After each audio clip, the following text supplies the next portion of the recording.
Kenapa orang Minangkabau identik dengan Islam? Dan bagaimana bisa Islam yang cenderung patrilineal bisa menyatu dengan budaya Minang yang matrilineal, di mana garis keturunan berasal dari pihak ibu? Ini bukan sekadar cerita pindah agama, tapi sebuah transformasi total yang membentuk identitas Minang seperti yang kita kenal sekarang. Kisah ini penuh liku, dari dakwah yang damai, perang saudara yang berdarah, hingga lahirnya sebuah filosofi unik, adat Basan di Sarak, Sarak Basan di Kitabulah. Mari kita urai benang kusut sejarah yang luar biasa ini. Jauh sebelum Islam datang, Minangkabau berada di bawah pengaruh Hindu-Buddha Kerajaan Pagaruyung. Masyarakatnya hidup dengan hukum adat yang kuat, menghormati alam dan arwah leluhur. Uniknya, lembaga bernama surau sudah ada sejak zaman ini, bukan sebagai tempat ibadah Islam, melainkan pusat kegiatan para lelaki dan tempat pemujaan. Institusi inilah yang nantinya menjadi kunci sukses Islamisasi, karena tidak dihancurkan, melainkan dialihfungsikan. Berkat lokasinya yang strategis dan kaya akan emas serta rempah, Minangkabau menjadi primadona dalam jalur perdagangan Samudra Hindia. Lewat jalur inilah, ide-ide baru dari Timur Tengah dan India mulai merembes masuk, membawa pandangan dunia yang monoteistik. Lalu, dari mana sebenarnya Islam masuk ke Minangkabau? Para sejarawan punya dua teori utama. Teori pertama adalah melalui pesisir timur. Para pedagang dan pendakwah dari Kesultanan Malaka menyusuri sungai-sungai besar seperti Kampar dan Kuantan,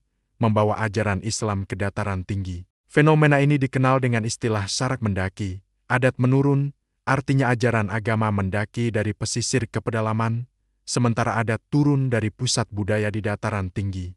Tokoh kunci dari jalur ini adalah Syekh Abdullah Arif, seorang ulama sufi yang karismatik. Ada juga Syekh Labai Panjang Janggut dari Siak, yang ilmunya begitu mendalam sampai-sampai sebutan orang Siak menjadi sinonim untuk orang alim di Minangkabau. Teori kedua datang dari arah berlawanan, yaitu pesisir barat. Jalur ini sangat dipengaruhi oleh Kesultanan Aceh Darussalam yang menguasai pelabuhan-pelabuhan seperti Pariaman dan Tiku untuk monopoli perdagangan lada. Islam yang datang dari barat ini lebih terstruktur dan kental dengan ajaran tasawuf, khususnya tarekat Syatariyah. Motor penggeraknya adalah Syekh Burhanuddin Ulakan, murid dari ulama besar Aceh, Syekh Abdurrauf As-Singkili. Melalui jalur inilah surau mulai bertransformasi menjadi pusat pendidikan Islam yang sesungguhnya. Jadi, bisa kita lihat ada dua arus besar yang membawa Islam ke jantung Minangkabau dari arah yang berbeda, dengan corak yang sedikit berbeda pula. Bicara soal sejarah Islam Minang, ada satu hal yang sering bikin bingung, ada dua tokoh besar bernama Syekh Burhanuddin. Keduanya hidup di zaman yang berbeda tapi sering tertukar dalam cerita rakyat. Penting untuk membedakan keduanya. Yang pertama adalah Syekh Burhanuddin Kuntu, seorang pionir dari abad ke-12. Beliau adalah representasi gelombang awal Islam. Rute dakwahnya tercatat jelas, dari Batu Hampar, Kumpulan, hingga ke Ulakan, sebelum akhirnya menetap di Kuntu, Riau. Metode dakwahnya sangat persuasif, mendekati para elite kerajaan Pagaruyung secara langsung. Ada kisah menarik bagaimana beliau meyakinkan seorang tokoh adat bernama Datuk Mahudum dengan analogi sederhana. Jika berteman dengan pencuri, kita ikut jadi pencuri. Jika berteman dengan orang baik, kita ikut jadi baik.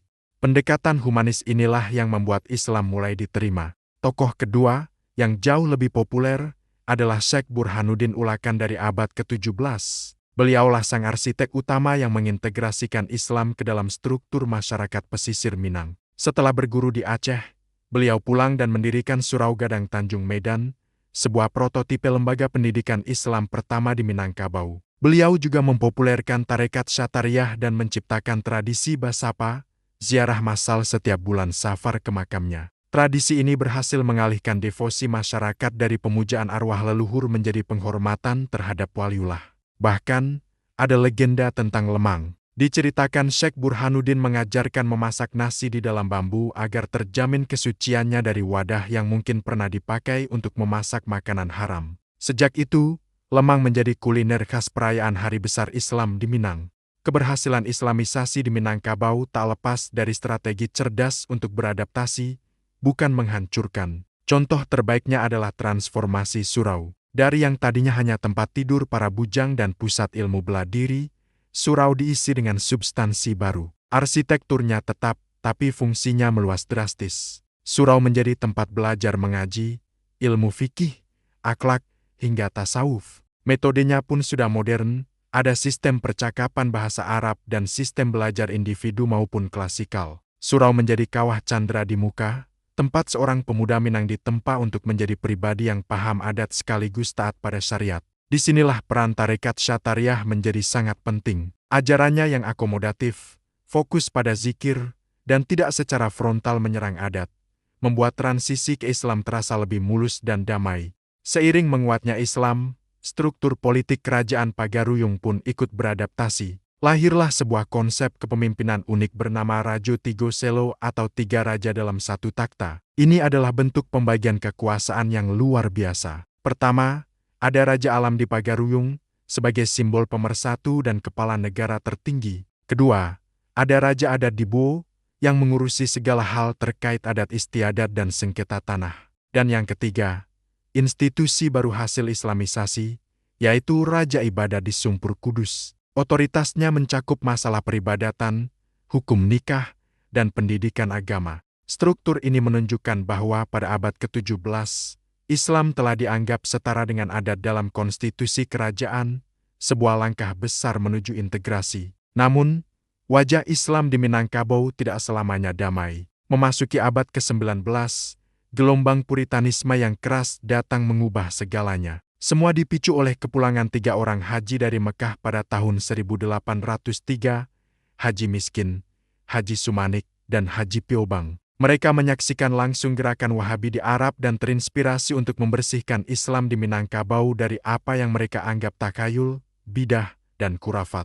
Saat itu, kemakmuran ekonomi Minang akibat perdagangan kopi justru dibarengi kemerosotan moral. Judi, sabung ayam, dan candu merajalela. Hukum adat seakan tak berdaya. Para haji ini melihatnya sebagai masalah akidah yang harus diberantas. Dakwah mereka yang awalnya persuasif, lama-kelamaan menjadi semakin keras. Ketidakpuasan ini melahirkan sebuah dewan revolusi yang radikal, dikenal sebagai Harimau Nan Salapan. Dipimpin oleh Tuan Kunan Renceh yang karismatik tapi keras, kelompok ini memilih jalan kekerasan untuk memaksakan syariat Islam. Mereka menamakan diri kaum putih atau kaum padri. Mereka membakar balai-balai adat yang dianggap pusat maksiat dan menggantinya dengan masjid. Gerakan ini begitu ekstrem, Tuan Kunan Renceh bahkan dikisahkan menghukum mati bibinya sendiri hanya karena tidak mau berhenti makan sirih. Tindakan ini mengguncang sendi-sendi kekerabatan matrilineal Minang hingga ke akarnya. Konflik internal pun tak terhindarkan. Kaum adat yang terdesak melakukan kesalahan fatal. Mereka meminta bantuan Belanda pada tahun ke-1821. Perang saudara pun berubah menjadi perang kolonial yang panjang dan melelahkan, yang kita kenal sebagai Perang Padri.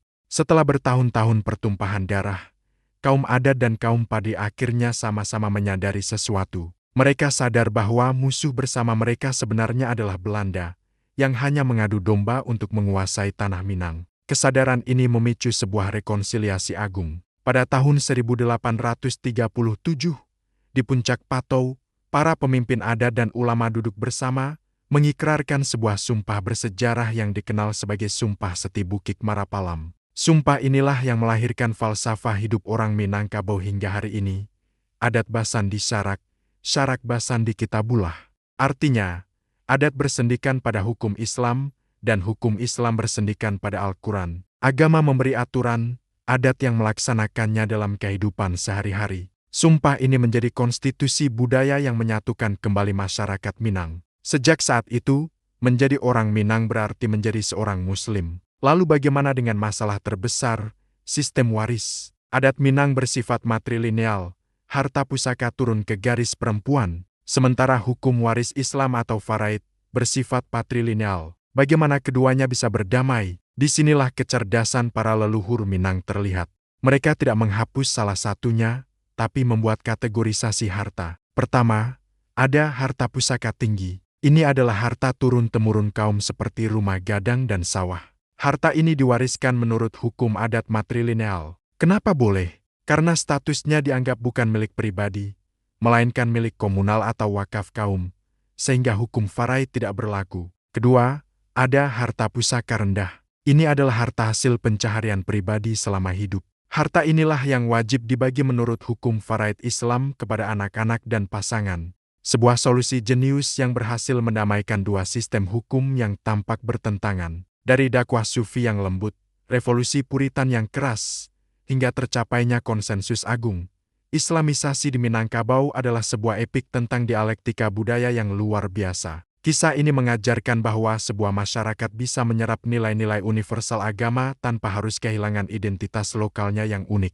Sintesis adat Basandi Syarak Basandi Kitabullah bukanlah sekadar slogan, melainkan kontrak sosial yang terus hidup, membuktikan bahwa iman dan kearifan lokal bisa berjalan beriringan, saling menguatkan di tengah arus perubahan zaman. Terima kasih sudah menyimak kisah panjang yang menarik ini. Jika kalian suka dengan konten seperti ini, jangan lupa untuk like, komen, dan subscribe channel kami agar tidak ketinggalan video-video berikutnya. Sampai jumpa.